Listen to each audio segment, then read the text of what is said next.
Bir Demet Tecrübelerim kanalına hoş geldiniz. Sosis balonlarla harika şekiller yapmaya devam ediyoruz. Bugün size harika bir köpek yapımını anlatacağım. Köpeğimizi şöyle göstermek istiyorum. Siyah bir köpek yaptım bakın.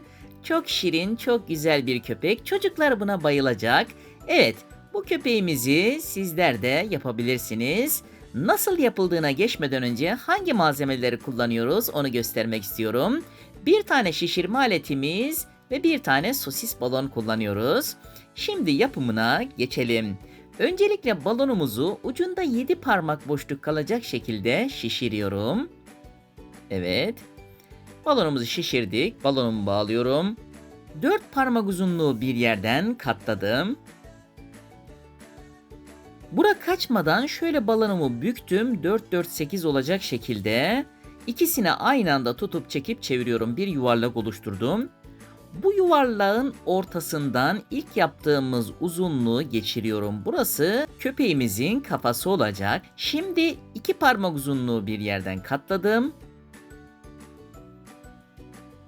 Bura kaçmadan, evet, şöyle 3 parmak uzunluğu bir yerden katlıyorum.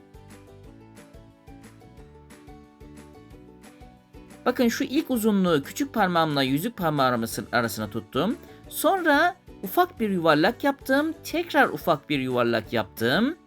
Geriye doğru büktüm. 3 parmak uzunluğu bir yerden katlayıp bakın şu kısma dolayarak ön bacaklarını ve ayaklarını tamamlamış olduk.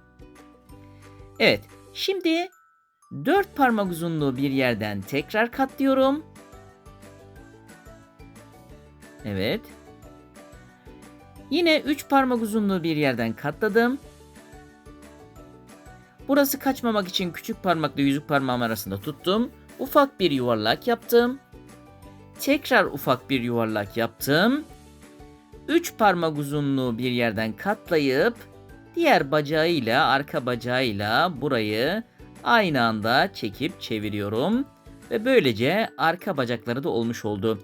Kuyruğuyla alakalı şurada ufak bir yuvarlak yaptım. Bunu da çekip çeviriyorum. Kuyruğuna hafif bir kavis veriyorum. Ve köpeğimizi bu şekilde tamamlamış olduk. Çok cici, çok güzel bir köpek oldu.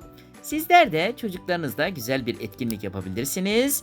Daha fazlasıyla alakalı kanalıma bekliyorum. Abone değilseniz abone olur, like atar ve videomu paylaşırsanız çok memnun olurum. Bir sonraki videomda görüşmek üzere. İyi günler.